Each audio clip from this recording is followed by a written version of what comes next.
Yo, what is up, y'all? Welcome into Cardinalytics, an Arizona Cardinals podcast hosted by fans for the fans. Here with the dream team. The dream team stays here, ready, prepared. Corey, you can follow me here on Twitter, Corey_cards, X, whatever you want to call it. You can also follow the podcast page on YouTube at Cardinalytics on YouTube, and also as well on Twitter at AZ Cardinalytics. Here are my two co-hosts, Rashad, Jake. Jake, go ahead, let them know. Go Oh, ahead, Jake. I, Go ahead. Whoever wants to go. It doesn't yeah, matter. I'll go first. Yeah, y'all can follow me on Twitter at big_shot11. Talking Cardinal stuff on there all the time. So yeah. Yeah, follow me at Kyler Murray wins. Go by Kyler Murray's burner or Jake. Either or. Respond to both. Yes, sir. So we are here today to preview 49ers matchup versus the Cardinals. A big one for our squad that we didn't expect to be a big one. I don't think much people expected it to be a big one, but it ends up being a pretty big game for our team in general, as theirs as well. Obviously, this is the first divisional matchup for the Cardinals this year. Jonathan Gannon so far has faced three teams that he has played against twice for the past couple years. So it'll be interesting to see how they dive into a new team and their new divisional opponent, and hopefully an opponent for Jonathan Gannon that he'll see many times and hopefully is victorious against many times for his future. I know, Shaw, you mentioned last pod about Nick Rallis, our defensive coordinator, already doing already doing his homework on the 49ers. So I'm excited to hear what we got on that and see how we're going. But just a little preview for the game. Obviously, 49ers come in undefeated, still in the season, 3-0. Last game, a win versus the Giants, 30-12. Offensively for the 49ers, their rankings so far, total offense, they are fourth in the NFL. Passing offense, they are 10th, which is a little surprising to me. A lot of that is a lot of dink and dunk and run. So that'll be interesting to see how we do on that. Rushing, they are third in the NFL, which is not a surprise in the Kyle Shanahan offense. As well as scoring, they are third in the NFL at 30 points per game. So they are pretty much touching 30 every time they see the field so far. Defensively for them, we know them to be a great defensive team. Obviously, they lost D'Amico Ryans this past summer in this past spring in free agency, but they brought a guy that we all know pretty well, Steve Wilkes, that we probably actually don't know pretty well. He's only here with us for a year, so we probably actually don't know him too well. But a guy that we associated with the Cardinals per se, Steve Wilkes, and he has that defense still humming this year. Defensively, for the total defense this year, they're third in the NFL, which is no surprise. Scoring, they're fifth at 14 points per game allowed. Sacks, they're eighth. So they're a little bit in the middle of the pack in sacks, which you don't really expect with the 49ers front, but they are still generating a ton of pressure, a ton of D lineman rotations that they can bring out there. So, and as well as turnovers, they have 5 total turnovers, but have a +4 turnover differential. So they are taking it away and holding on to it on the offensive side. For the Cardinals record coming into the games, we all know 1-2. Last game a win, their very first win under the Jonathan Gannon era versus the Dallas Cowboys, 28-16. Offensively, the Cardinals are coming in very surprisingly and very high in a lot of rankings. A place that a lot of people, media, whoever it is, predicted about this team did not expect them to come in. Total offense, they are 18th in NFL so far this year. Passing, they're at 27th. They haven't really opened the passing game up yet, which we expected, but that kind of got changed last game. You kind of saw a little bit more of spread it out, get it downfield a little bit more. Rushing, the Cardinals are fifth in rushing this year, which is a great thing, and it's something they kind of backing up their talk based on what they wanted to give off, as well as scoring. They're 13th in the NFL this year in scoring, so it's another big surprise for them. Defensively, the numbers are low, the rankings are low, I should say, but the production has been there and a bend no break type of defense, and that's kind of how you're going to have it when you don't have too many star caliber guys out there. It's not too many shutdown guys. You're kind of going to have to be that type of defense, which I think they're okay with as long as they're not giving up, like we mentioned, explosives and big plays and points. So total defense, they're 26, so they're giving up a lot of yards, but scoring, they are 18. So you kind of see that compare contrast right there. Sacks, they're tied for third in the NFL at 12. Hopefully they keep that up and keep that going. And then turnovers, they're also at 5 total with a +3 turnover differential. So let's get straight into it, man. Offensively for the Cardinals going into this game against another vaunted defense. I'll let you guys go first, and I'll share my opinions. Shaw, what do you got for us offensively for the Cardinals and kind of what they may have to do to be successful against the 49ers, kind of maybe what you expect, what you're looking into this game? Yeah. I think first off, they're gonna have to play mistake-free football. I mean, we haven't really turned the ball over like that against or the past 2 weeks, so I think that needs to continue. Um, Also, they've like started off every game like really, really well. I saw like a stat where I think they've scored in the first half on like 9 out of their last 10 drives. So I mean, if they want to, if they want to stay in this game and make this a game in the fourth quarter, they're going to have to continue that trend of coming out in the first half and putting points on the board. Like first drive, just walking away with a field goal or a touchdown would be pretty big. Um, and they need to continue to run the ball. Like James Conner, like you mentioned, like he's been running the ball crazy this year. I think he's averaging 5 yards a carry for 5.2, which is the most in his career. And I think he's averaging like 80 something yards a game, which is also right now the most in his career. So got to continue with that. Mistake free football. And I will say that like the line, like I think this is going to be the biggest test for the offensive line thus far. Like I know they went against Deron Payne and Jonathan Allen and them, and then they saw Micah Parsons. But the wide front that the Niners run, it really puts a lot of pressure individually on individually on each lineman, because they're spread out so wide and they're coming at you basically one on one. So if we get into some passing downs, like some obvious passing downs, like it's gonna be a lot of pressure on those guys, on PJ, on DJ, and on the guards and the center to win their one on ones. And hopefully, if they can hold up in that, I feel pretty confident that we can stay in this game offensively. Um, I mean, I think y'all know they got us as what 14-point underdogs. Like I think that's way too many points. I think that our offense has shown that it can put up points, and if we can run the ball, like we'll be within a score of this game.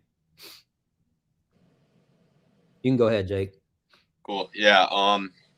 I agree with a lot of what you said. I think the big thing with the offense this year has just been, I would say in past years, we've kind of like, at least under the Cliff regime, I would say toneless. And I think with Gannon so far, we've really been setting the tone. Obviously some miscues late in games, but Corey, as you had mentioned, just coming out strong, and I expect nothing less in this game. I mean, we have to. We do have to play mistake-free football. We really got to take it to them. If we can continue to be as efficient as we've been, and I don't know if it's the scheme or just the culture that we've built, but I mean, we have a lot of guys that are essentially no names. I mean, when you look at like the national media, like the view on the team, making plays, like I don't think many people know about like a guy like Michael Wilson, or like, not that he's done a lot, but like Trey McBride, even Rondale Moore is kind of flown under the radar. So you continue to just be diverse in terms of your weapons, like your arsenal. It becomes very hard for a team, even as good as the 49ers defense, obviously Dallas's defense, to cover all these different guys, right? Like, and I think that's what's made us so challenging so far, at least offensively, to defend against, is you don't really know who's going to pop on a specific play, and it's hard to scheme against that. And I think that's a testament to obviously Drew and overall JG, Dobbs, the leaders of the offense. So yeah, I would say if we want to be productive offensively, we got to continue to be diverse, where like anyone can make a play type of feel,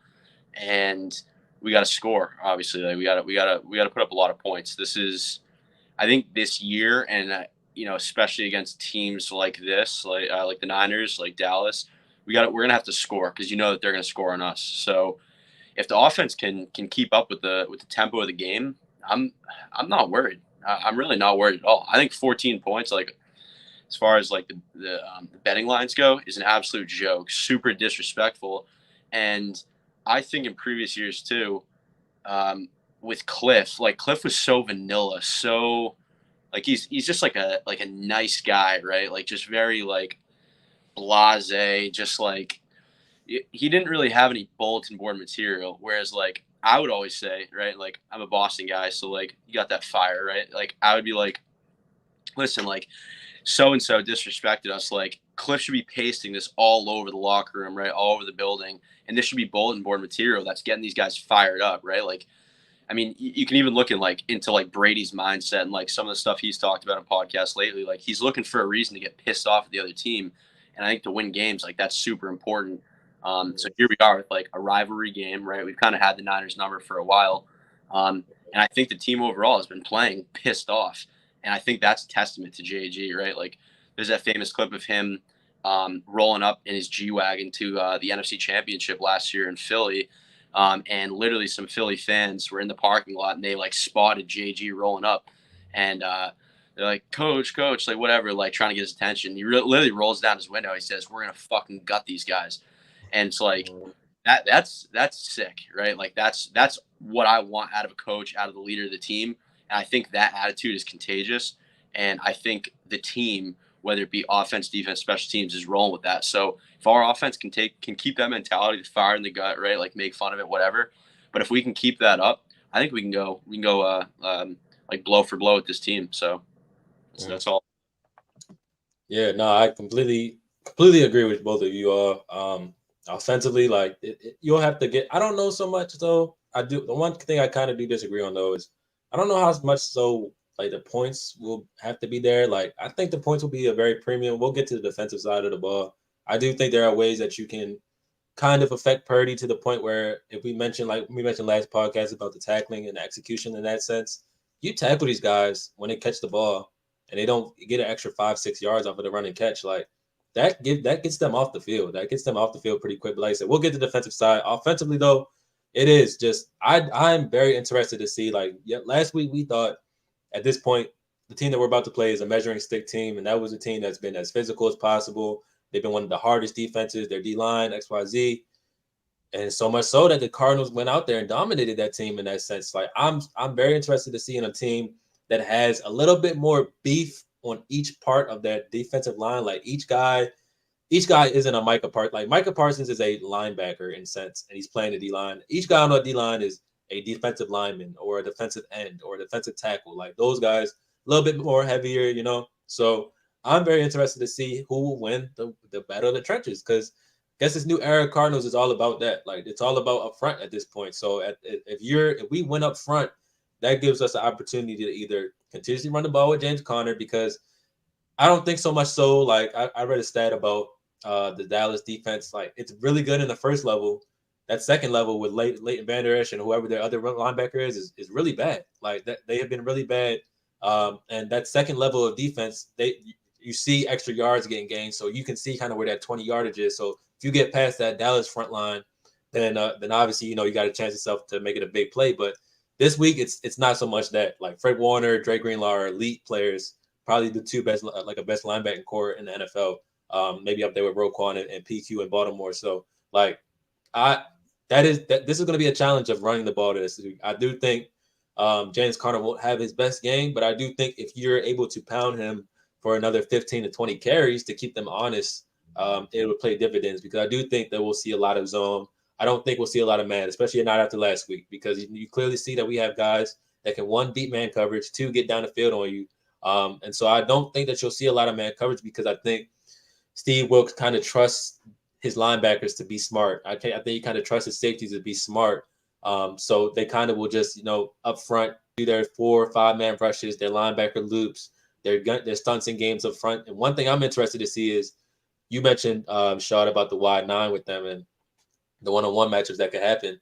If they start running stunts and games up front, it's because we're winning up front. Like you can tell when we start winning, if we start winning up front and when we're winning our one-on-one matchups, that's when they'll implement those stunts and games and linebacker loops. And then so if you see that, now we force them to adjust. So then it becomes a chess game on that part. But if they're able to just pin their ears every play, one-on-one guys attacking one-on-one and they're winning, then we're in trouble. And obviously, a guy like Paris that's my main key looking into him this week is it's the biggest test of the season so far. I mean, you've gone through a gauntlet, but this is the final boss, mega boss, however you want to call it. Like this guy Nick Bosa is a defensive player of the year. Like he actually has won it. So and it doesn't get no easier the next week either. So so I mean this is the biggest test for him. I'm excited to see how this offensive line comes to play because again, like I said, this new era of Cardinals football, especially offensively, it seems to want to be dominant on the front line. It seems to want to do everything to start on the front line. And obviously we wanted that for Kyler protection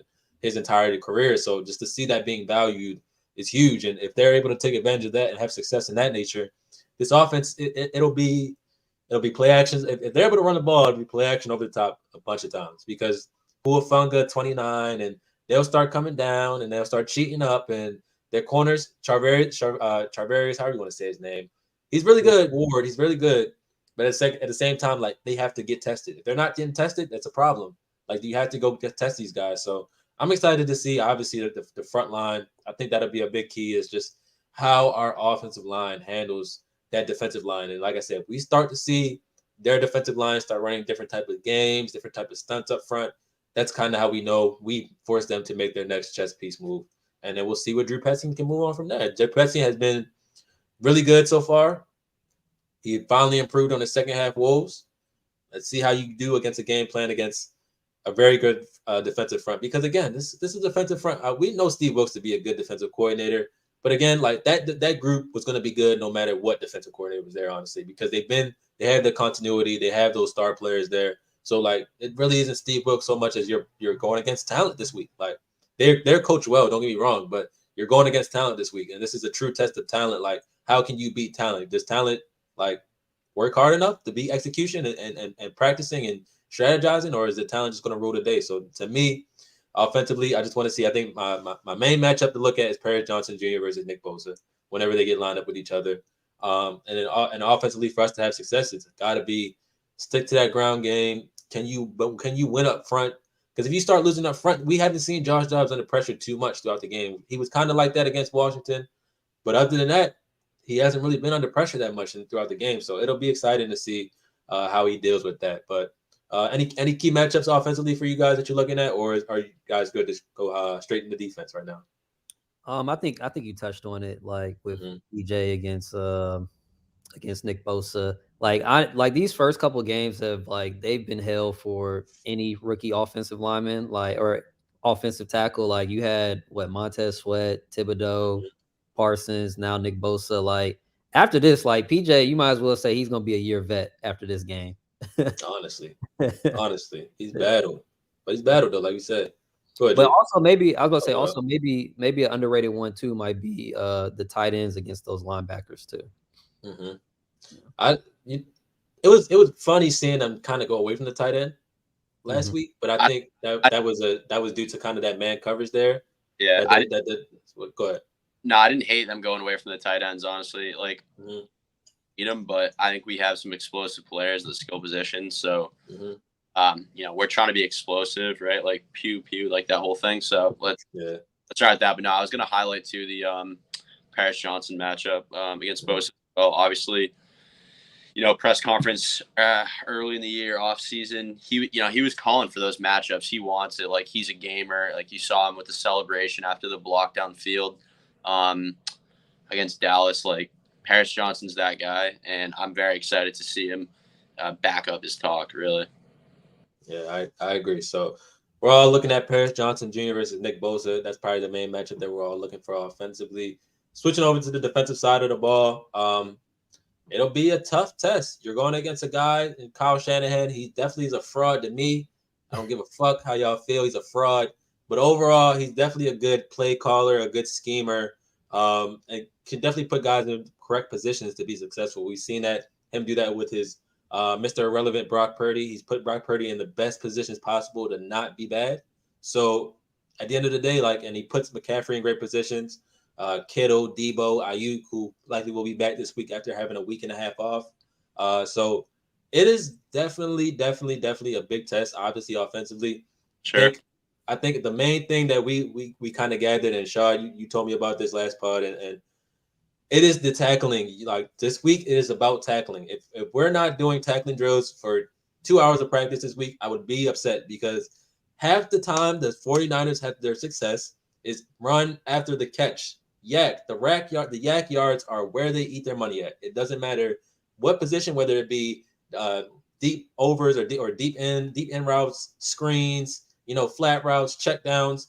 They break that first tackle, they're gone. They break that first tackle, they get an extra 10 yards. They break a couple tackles here and there. Next Debo has a 45-yard gain instead of a 15-yard gain. Like tackling, because I don't want to see our guys go out there. If they break tackles, I'll be like, okay, you know what? You broke a tackle. If I see our guys out there just missing tackles, it'll be a little bit frustrating. If I see one guy going after the ball and not 5 guys going after the ball, that'll be a little bit frustrating because we know these guys are really good after the catch. You need to have 5 guys rushing to the ball. So tackling for me is huge, and as well as I didn't think Brock Purdy played badly against the Giants, but I do think that pressure got to him a little bit. That pressure got to him a little bit, and you can tell his throw to Debo was a great throw. He scored on that one, and that was a great connection throw right there. But the pressure that all out blitzes got to him, and I think if we're able to get there with 4 or 5, then that'll be an interesting thing for me because I think Philly definitely. I mean, they obviously hurt him in the NFC Championship game, but they were able to get there with 4 or 5 most of the game, and you could see that kind of affected not only him but then the backup. So it's like it's a situation where if our D line is hopefully as good as they've proven to be so far against probably the best offensive line they'll see so far now. How do we handle that? Are they able to get pressure? Are they able to generate pressure without blitzing? Because I saw a graph, one of those XY axes that are going crazy for NFL now, all over Twitter and stuff. But Cardinals are one of the teams that have gotten a lot of pressure without blitzing. They've generated pressure without blitzing, and that's a good sight to see with the offense or the defensive line. I should say that is one, missing bodies, and two, not as fully tacked as they want it to be. So if they're able to generate pressure with 4 or 5, get Brock Purdy a little uneasy, not allow him to hit those timing throws.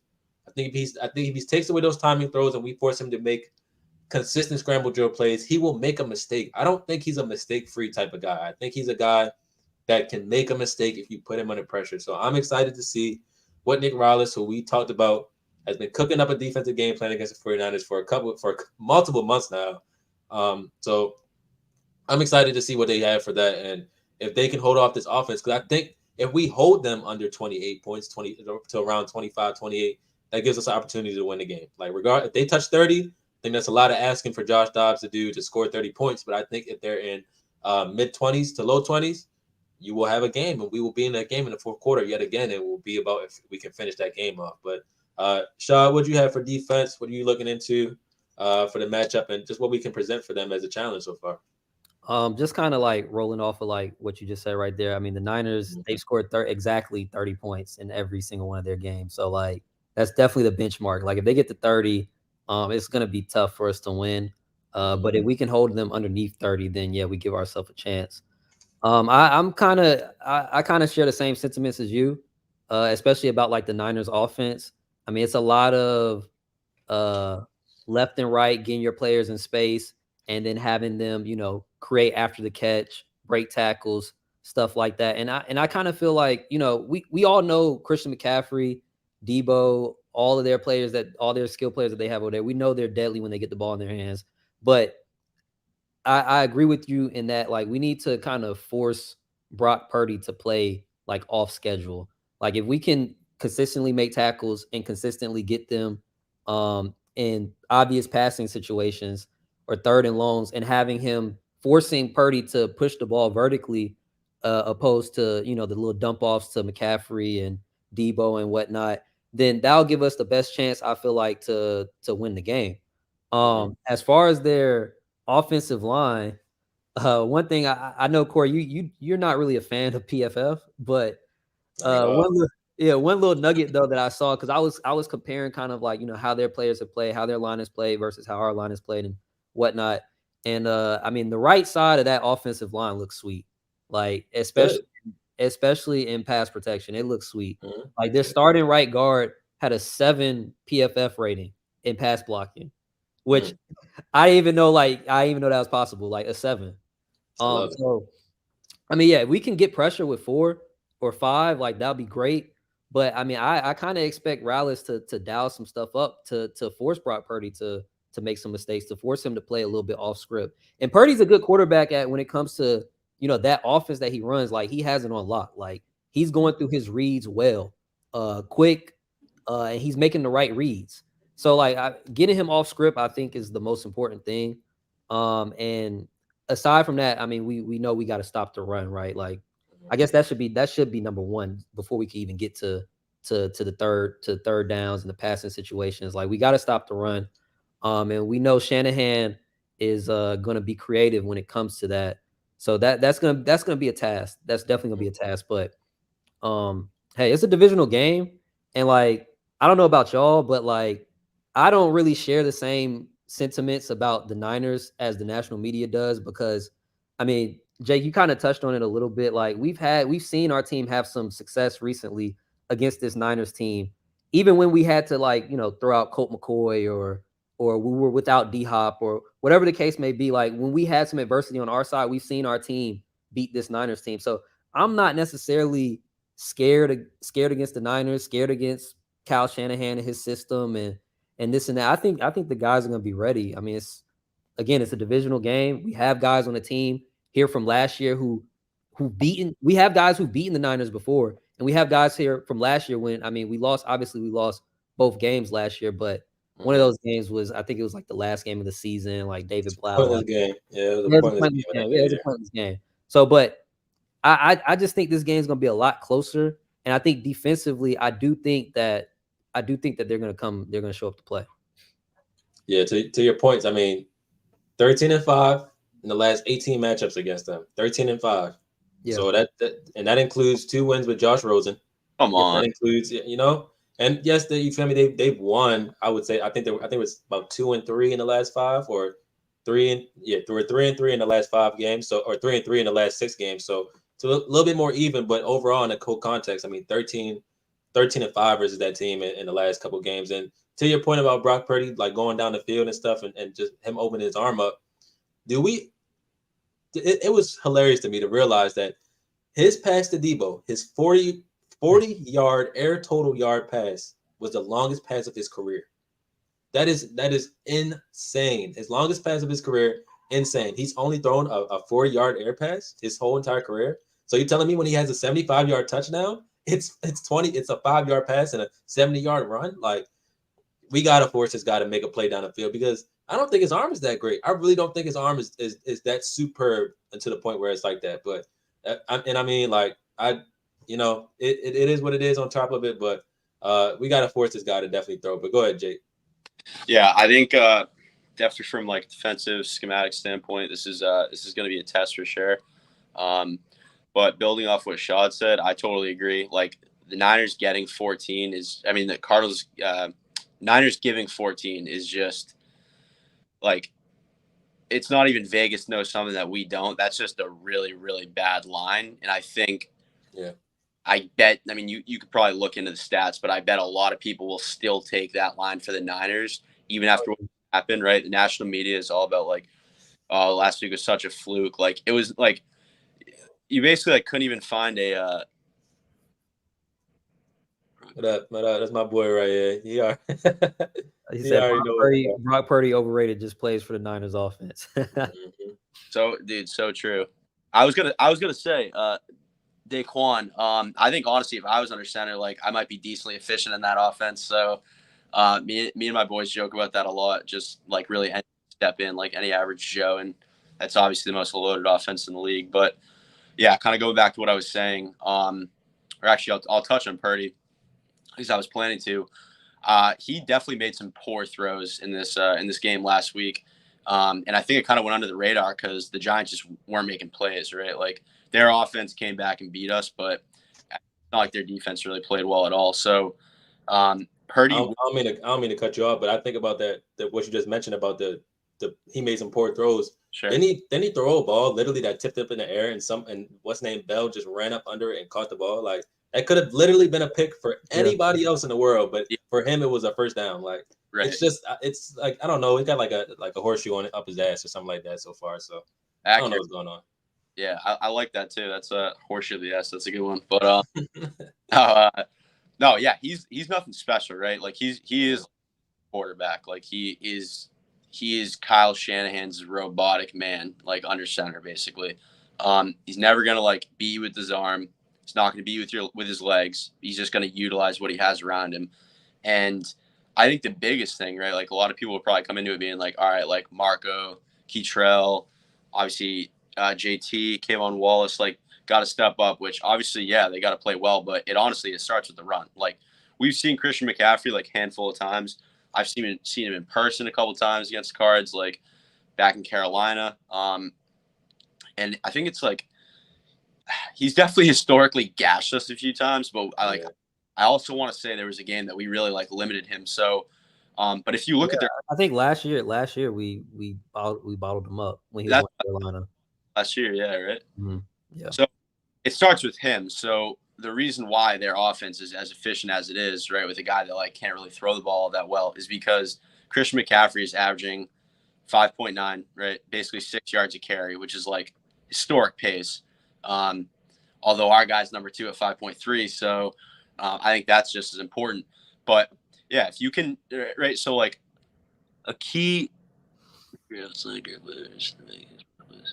No, exactly. Like if we can limit that uh like okay, basically the scenario here, McCaffrey, right? Like start a drive, this guy will get like 10, 12 yard carry, and all of a sudden they're off and running. So then the defense they're going against has to start game planning against that. So it's like, all right, let's stuff the box, try to sell out for the run, and then they're able to dink and dunk and throw like a screen pass or like a 3 yard like dump off to like a Debo or an Ayuk that's quick as hell and can just take it down the field, right? Like Corey, Sean, I think you guys both mentioned it, like the rack, the yak, whatever. Like it's all yards after catch with this team. So if we can set the precedent early, right, that we're going to be run stoppers, and force Purdy into passing situations, it's not a tall ask to ask us to go and beat this team.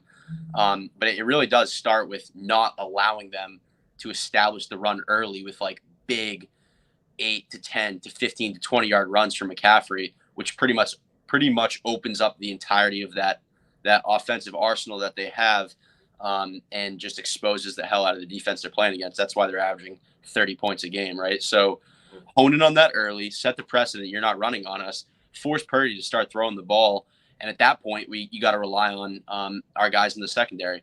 And Shot, as you had said, I'm not scared of this team at all. I was more scared of Dallas, honestly.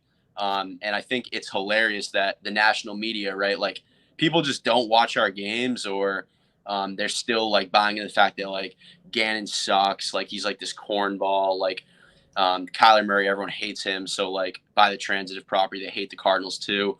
Like I'm sick of it and I'm tired of the noise. And I think the team as a whole is sick of it too. So, we got to come out early. We gotta keep playing mean, and basically just go from there. I mean, Yeah.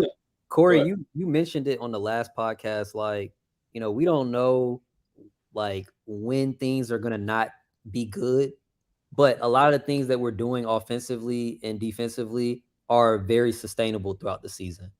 Like it's not like we're doing nothing special. We're not like running all these crazy formations and all this stuff. Like we're just lining up. We're running the ball. We're running the ball kind of like the Niners in multiple ways with different guys. We're positioning people a little bit differently here and there, but like all that motioning and stuff, all that stuff is sustainable. So I mean, I don't.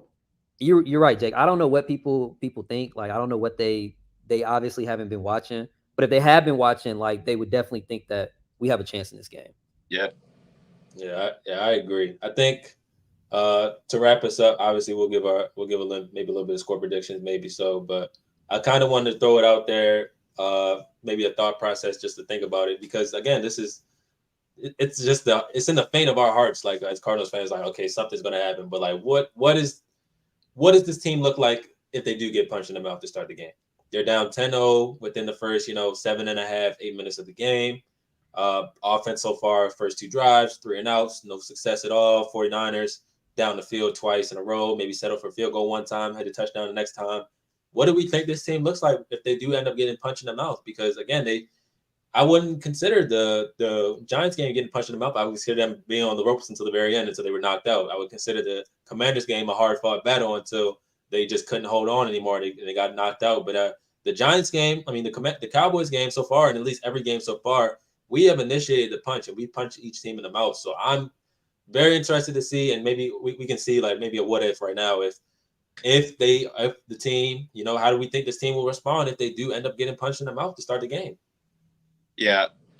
We're not going to get blown out. There's like, I've seen enough. There's no way that can happen. And I wouldn't even mind if we don't come out and score, like kind of like get an early lead like we've been doing, because I trust that we have a real football coach at this point in time, which we haven't had as Cardinals fans in a long, long time, right? Like, I trust that we have a competent organization. Whether the league believes it or not, or the media, I really don't care. I'm not worried about us scoring first, them scoring first, us getting out to an early lead, them getting out to an early lead. Sure, it'd be great, but we have a competent program at this point, and I'm not worried. Like, I think we're gonna be in every game. I think, yeah, it's only been 3 games, but like, we've been in all 3 games. Like, in an alternate universe, we could very well be 3-0, and it wouldn't be like a crazy stretch of the imagination. So people are sleeping on us. That's fine. We're better than people think. That's fine. And we're gonna be in this game. That's more than fine. That's all I have to say on that. Yes, sir. Yeah, Daquan just said something in the comments. He just said, division game. Uh, most of them all close games. Anybody can win those games. Yeah, like I agree with Jake. Like I don't really see us like getting blown out. Like I don't see us like getting blown out at the end of the game. Now, if we do come out and let's say like you're saying, Corey, like we face a little bit of adversity, like in the first half, maybe we're down by 10, which we haven't. We haven't faced hardly any adversity in the first half yet in these games. It would be interesting to see how they respond. But I'm confident in the coaching staff. I'm confident in Rallis. I'm confident in Drew that they can, what I'm saying, they can change some stuff up and get us going. And even in even going forward, like let's say we do lose by 12 or double digits or something like that.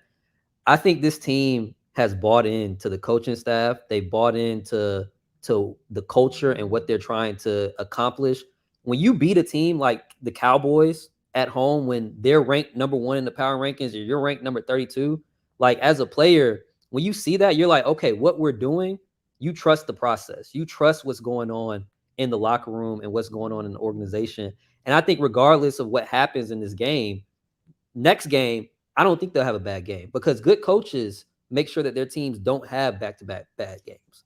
And I think that's what we have here. I mean, we've seen tons of times in the Cliff era, and I love Cliff, but like we've seen tons of times where we'd have a bad game and that'll spiral, right? Like it'll spiral into 2-3 games. But good coaches don't let that happen. And so, regardless of what happens in this game, I'm confident that going into the next game, they'll have their shit together. Because I mean, look, they came from arguably the worst loss in recent Cardinals history, and turn that into the next game against the Cowboys. They were up what 20 to what 20 to 7 at half, something like that. 21-10, I believe, at half. 21-10. 21-10 at halftime against the number one team in the NFL. Mm-hmm. So yeah, like they're gonna be ready. You know what I'm saying? They're gonna be ready for this game, and if they're not, I'm not worried about that.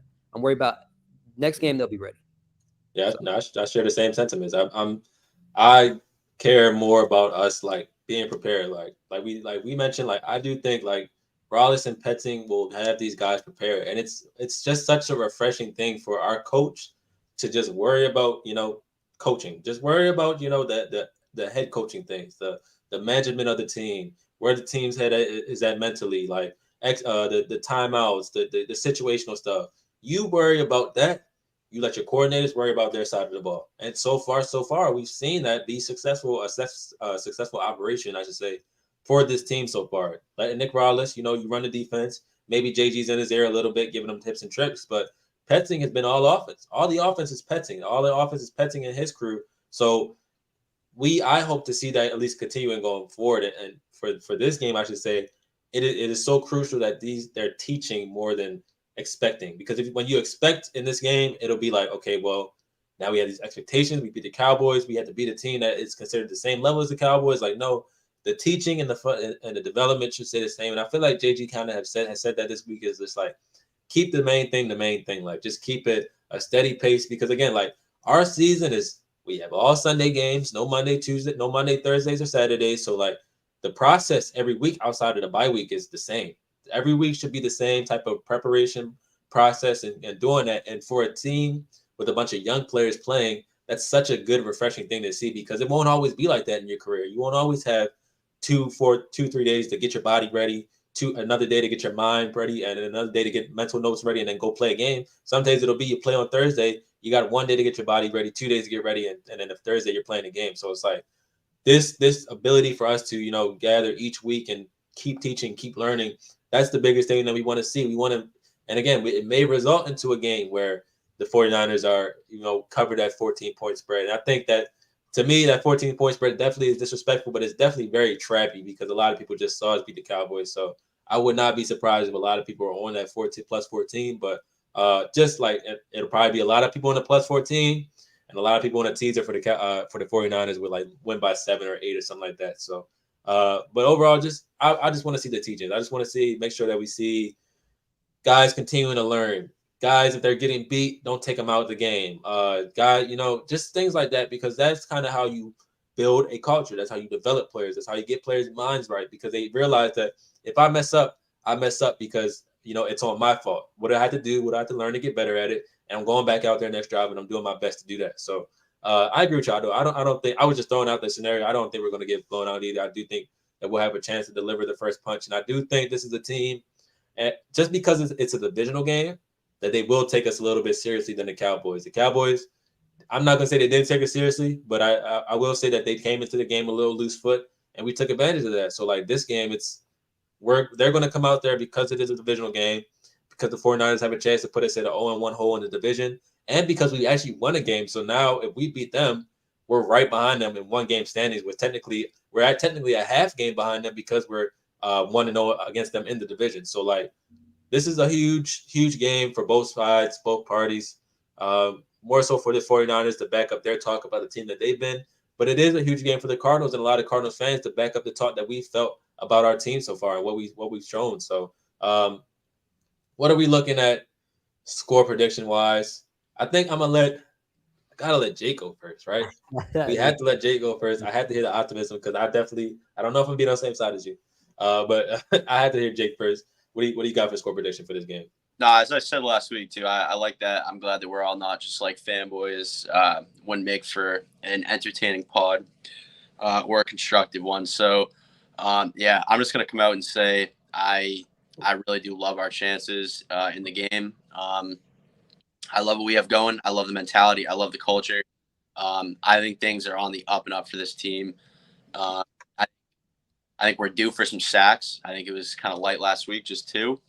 Would like to see Gardick get back on track, maybe get a sack and a half, and I think we're going to be able to pick off Purdy. So that's what I'm kind of expecting going in, at least on the defensive side. And I know we can win this game, right? And I just want to say too, if we do go in and win this game, right, and that's back to back wins against the number one ranked team, Oh boy, um, they like gonna have to see me. right, like this happens, right? Like we highlighted Mhm. in the last pod. If it goes south, highlight this same thing that I'm saying in a negative light. Um, Let me hear it, but I think we're gonna win the game. I don't necessarily know what the score might be. I'll say if I had to give a prediction, I'm gonna say Cardinals win like 31-24. I think it's gonna be tighter than Dallas, like inevitably. And I just can't wait to see, right? Like I really am confident that we're gonna go out and win this game because the culture, the culture, the culture, the culture. Jonathan Gannon, I wish you could see this pod because I love what this guy's doing. Arizona fans appreciate the hell out of this man and his staff and Monty and the players and everything. I really do love what they're doing. Bidwell finally got it right. But if we win this game, as I'm predicting that we will, playoffs are on the table, and nothing is out of the question. And that's where I'm going to leave that. So go ahead, shot. Um, yeah, I just want to start by saying like I always root for the Cardinals to win. You know what I'm saying? Mhm. Um, and I share the same sentiments as Jake. I want to see them win. Like I'm gonna root for them to win. And I think that they can win this game. I really believe that they can win this game. In Mhm. part because it's a divisional game, and in part because I feel like the Niners to us, like we've had their number recently, and like they don't scare me. But with that being said, I do think that we're probably going to come up short this game. And just because I feel like down the stretch, this game is going to be a close game. Um, and I will say, I mean, the Niners do have better playmakers than us, like Kittle, Debo, all of them. And I was listening to Baldy on the PHNX podcast, and he was just talking about how like You know, a lot of times like games come down to just like, you know, one or two plays. And I can see like this game coming down to the wire in the fourth quarter and like, you know, Debo or Ayuk or somebody like that just makes a play where it's just like, damn, like he's just that good. Like they just made a play, you know, and there's nothing that we could do about it. But I do think though, for some optimism, I do think that this will be the I think we'll score twice in the second half. You know, last game, the Giants game, we didn't score at all in the second half. Or no, we did score it. We did score in the Giants game in the second half, the Nick first scored drive. one touchdown. Yeah. Right, and then the last game, I think we scored one touchdown. But this game, I think we'll get two touchdowns in the second half. And I'm gonna say the final score will be 24-28. But I think the Niners might come away with it.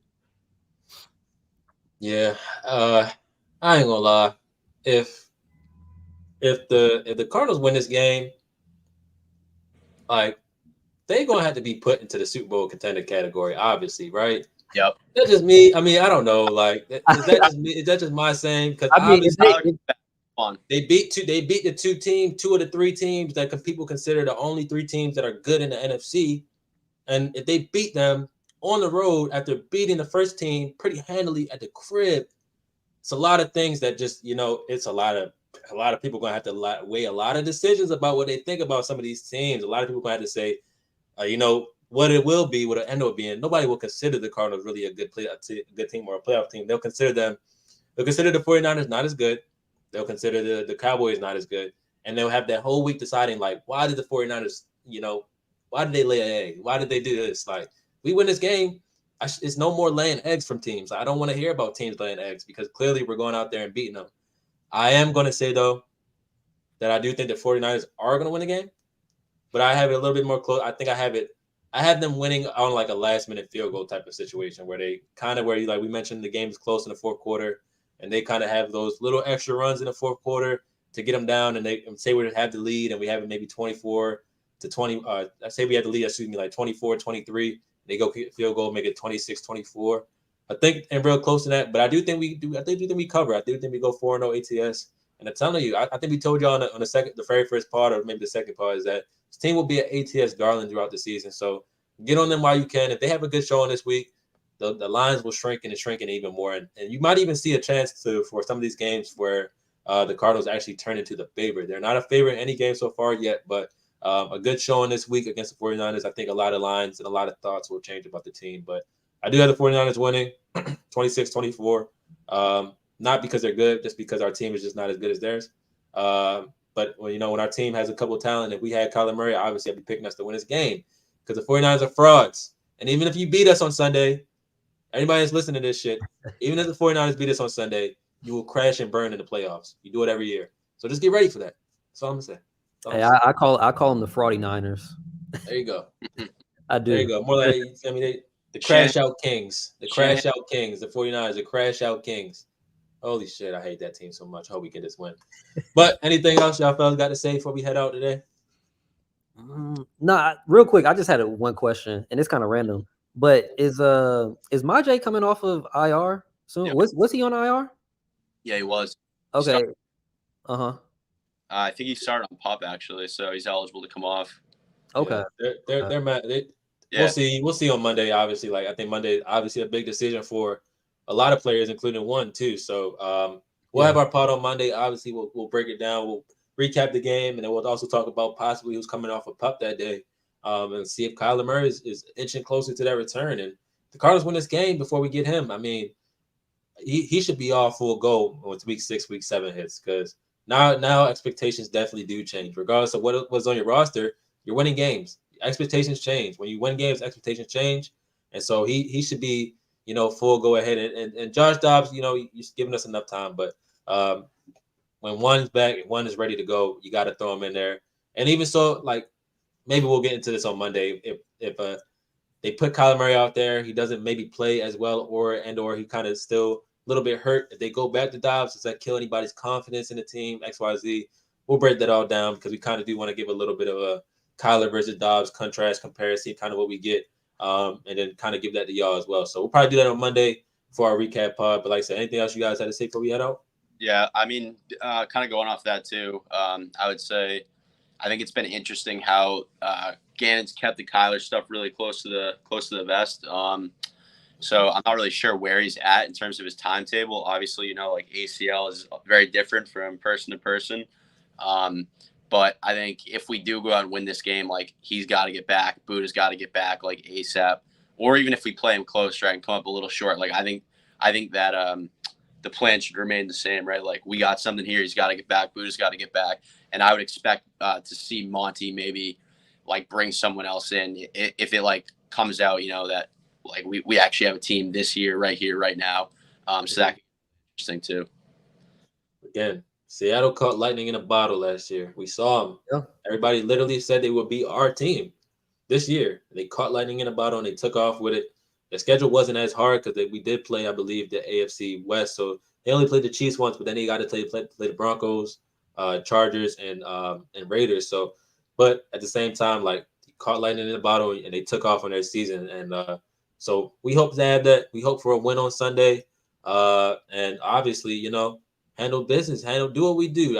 We just want to see our team go out there and play ball. We just want to do what we've done so far this year and give the fans, something to hope for continuously. If we go in week out, and we get hope every week, that is a W in my books, regardless. So we will catch y'all on Monday for the recap pod versus the 49ers, hopefully after a W. Make it 2 straight for the Cardinals, but we will see y'all then. Peace out.